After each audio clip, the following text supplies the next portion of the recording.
Hello friends, आज हम सीखेंगे कि न्यू टॉपिक लिमिट। मैथमेटिक्स में लिमिट बहुत ही इंपॉर्टेंट है। उसका रीज़न आपको मैं समझाता हूँ कि हमने आज तक मैथ्स में देखा है कि अगर डिनोमिनेटर में ज़ीरो आता है और यहाँ पे सपोज 1 है, तो क्या इसका आंसर पॉसिबल है? हम क्या लिखते हैं? आंसर इज नॉट पॉसिबल, या तो answer does not exist. Right, हम आज तक ऐसा समझ रहे थे कि डिवीजन में जीरो होता है तो आंसर डज नॉट एग्जिस्ट, या तो आंसर इज नॉट पॉसिबल, या तो हम क्या लिखते थे कि आंसर इज इंफिनिटी। इतना हमने समझा। बट अब अगर हम लिमिट यूज करेंगे तो इसका भी आंसर निकल सकता है, बट उसके कुछ कंडीशंस है। ठीक है, एग्जाम्पल के तौर पे मैं लेता हूं एक question, x² plus x minus 2 divide by x minus 1। ये क्वेश्चन है और आपको एक सिंबॉलिकल रिप्रेजेंटेशन होता है लिमिट का, कि मैं अगर लिखता हूं LIM यानी कि लिमिट, और फिर अगर मैं यहां लिखता हूं x, फिर एक एरो करता हूं और यहां पे मैंने ऐसा किया है। इसको हम पढ़ते कैसे हैं ये चीज को, वो आपको मैं समझा देता हूं। चलो, फिर हम देखेंगे कि ये सम को हम जो पुरानी मेथड्स थी हमारी उससे हम सॉल्व करेंगे तो क्या आता है, और जब हम लिमिट का कॉन्सेप्ट यूज करेंगे तो ये सम का आंसर आता है या नहीं आता है, वो हम लोग देखेंगे। ठीक है, तो ये देखने के बाद आपको ये बेसिक माइंड में क्लियर होगा कि लिमिट हम क्यों यूज करते हैं। ठीक है, देखिए हम स्टार्ट करते हैं। ये जो है इसको हम पढ़ते हैं लिमिट x टेंड्स टू 1। ठीक है, x tends to 1, tends to 1 है। टेंड्स मीन क्या? सपोज ये नंबर लाइन लिया, इसमें यहां पे मैंने जीरो कर दिया। अब मैंने यहां पे लिया है 0.1, 0.2, ठीक है, और यहां पे मैंने लिया है माइनस 0.1, माइनस 0.2, ऐसे मैंने पॉइंट्स लिए हैं। अगर मैं टेंस लिखता हूं का मतलब ये होता है कि अगर मैं टेंस टू 1 लेता हूं, यहाँ पे 1 लिया है, मैं 1 का ही लेता हूं। चलो, तो आपको समझ आएगा। 1.1, 1.2, यहाँ पे होगा माइनस 1.1, माइनस 1.2। अब यहाँ पे टेंस टू 1 लिखा है, उसका मतलब ये है कि 1 नहीं है बट 1 के नजदीक है, इधर या तो इधर। 1 के यहां नजदीक है उसको हम लेफ्ट हैंड लिमिट बोलते हैं, 1 के यहां से नजदीक है तो राइट हैंड लिमिट बोलते हैं। यानी कि 1 नहीं बट 1 के एकदम पास में, एकदम नजदीक, तो उसे हम बोलते हैं टेंड्स टू। ठीक, सो लिमिट्स टेंड्स टू दिस। इस तरह से इसका डेफिनेशन है और इस तरह से आपको समझना है। अब हम क्या करेंगे, इसी क्वेश्चन को हमारी पुरानी मेथड से सॉल्व करेंगे और इसी क्वेश्चन को फिर लिमिट से हम सॉल्व करेंगे। तो दोनों में क्या डिफरेंस होता है वो आप चेक करना। देखो,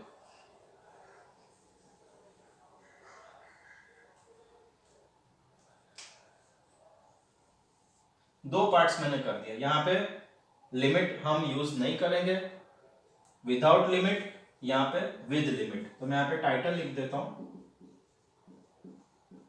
without limit and with limit. ठीक है, तो विदाउट लिमिट में देखो क्या करना है। अब हम ये x की वैल्यू जो है वो हम यहां रखेंगे कि 1 को हम इसको देते हैं, 1 को हम इसमें डालेंगे, 1 को हम इसमें डालेंगे। यानी x की वैल्यू हम 1 मान के ये सब x में 1 रख देंगे तो क्या आंसर आता है। देखो, 1 स्क्वायर प्लस 1 माइनस 2, फिर 1 यहां गया तो 1 माइनस 1। तो अब देखो ध्यान से, 1 स्क्वायर यानी 1, 1 plus 1 2, 2 minus 2, 2 minus 2 will be 0, नीचे भी क्या आ गया 0, ऊपर 0 है हमें कोई प्रॉब्लम नहीं है, नीचे 0 आया उसमें प्रॉब्लम है, क्योंकि नीचे जब 0 आता है तो इसका आंसर हो जाता है इंफिनिटी बोलो, या तो फिर आंसर इज नॉट पॉसिबल बोलो, या तो आंसर डज नॉट एग्जिस्ट बोलो। यानी कि हमारा x इक्वल्स टू 1 रख के जो आंसर आया, यानी आंसर आया ही नहीं है, आंसर डज नॉट एग्जिस्ट है, इट इज इंफिनिटी, यानी हम इसको सॉल्व नहीं कर सकते विदाउट लिमिट। बट इसी को सॉल्व करने के लिए ही लिमिट का कॉन्सेप्ट आया।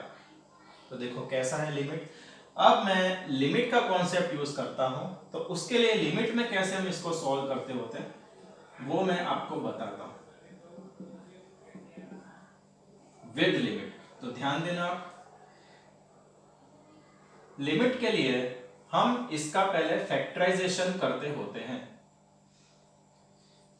कैसे? X square plus x minus 2 दिया है, इसका फैक्टराइजेशन आपको करना है। कैसे करेंगे देखो, 2 जो है उसका फैक्टराइजेशन, यानी कि 2 1 जा 2 होता है, ये तो आपको पता है। अब साइन देखो कौन से दिए हैं, प्लस है और माइनस है, तो प्लस और माइनस साइन दिया, प्लस माइनस का आंसर माइनस आता है, प्लस का साइन यहां रख दिया, माइनस का साइन यहां रख दिया, यानी आंसर 1 हो गया। अब हम अभी देखो एक्स स्क्वायर प्लस एक्स के बदले हम लिखेंगे 2x माइनस एक्स यानी 1x माइनस 2, कॉमन निकाला तो x कॉमन आया x प्लस 2, माइनस 1 बाहर निकाला x प्लस 2। अब x प्लस 2 हमारा एक फैक्टर बना और x माइनस 1 एक हमारा दूसरा फैक्टर बना है।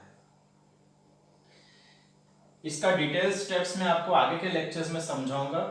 इसमें इसलिए नहीं समझा रहा क्योंकि मुझे पहले आपका बेसिक कॉन्सेप्ट क्लियर करना है, ठीक है, कि लिमिट से क्या हम इसका आंसर निकाल सकते हैं या नहीं, हम उस पर चर्चा कर रहे हैं, इसलिए मैं ज्यादा डिटेल में नहीं गया, फटाफट मैंने इसको कर दिया। अच्छा, अब देखो इसका मतलब ये हुआ, हमने इसको फैक्टराइजेशन किया, इसका मतलब ये हुआ कि इसका आंसर क्या आता है, ये आता है। अब यही हम वैल्यू यहां पुट करेंगे तो क्या आएगा, देखो मैं लिखता हूं फिर से, लिमिट x टेंड्स टू 1, ऊपर वाले का जो आंसर है वो है x plus 2 x minus 1 divide में नीचे आपको दिया है x माइनस 1। अब ये कैंसिल होगा, ऊपर नीचे सेम है इसलिए। अब आप वैल्यू डाल के देखो क्या आंसर आता है, तो x की वैल्यू 1 मैंने यहां पुट की तो आएगा 1 प्लस 2 और आंसर आ जाएगा 3। यानी कि लिमिट का कॉन्सेप्ट यूज करके हम आंसर लेके आ सकते हैं ऐसी वैल्यूज का, ऐसे पॉलिनोमियल्स का या तो ऐसे इक्वेशंस का जिसका आंसर पुरानी मेथड से यानी कन्वेंशनल मेथड से हम नहीं फाइंड कर सकते थे। तो ये इसका फायदा है, ठीक है। और अभी इसके बाद के वीडियोस में मैं लेक्चर इसके लेने वाला हूं, हम सभी टाइप के लिमिट्स को स्टडी करेंगे, एक एक फॉर्मूला के हम लोग सम्स देखेंगे, एक एक चीज, जिससे कि आपको एग्जाम में मेरे वीडियोस देखने के बाद कभी लिमिट हार्ड नहीं लगेगा, ठीक है। डिफरेंशिएशन टोटल डिप्लोमा का मैंने सॉल्व किया हुआ है, मेरे डिस्क्रिप्शन बॉक्स में प्लेलिस्ट में मैंने दिया हुआ है डिफरेंशिएशन। इवन मैं जीटीयू के पेपर्स भी सॉल्व करता हूं, तो उसका मैंने लिंक आपको मेरे डिस्क्रिप्शन बॉक्स में दिया हुआ है, तो आप वो भी एक बार देख लीजिएगा। ओके, तो यहाँ पे हम इसका स्टॉप करते हैं, बहुत ज़्यादा डिटेल में है नहीं, बट इतना याद रखो कि लिमिट ऐसे चीज़ों का आंसर लेके आ सकता है जिसका आंसर कन्वेंशनल वे से हमारे पास था नहीं, ठीक। Okay, thanks for watching, all the best.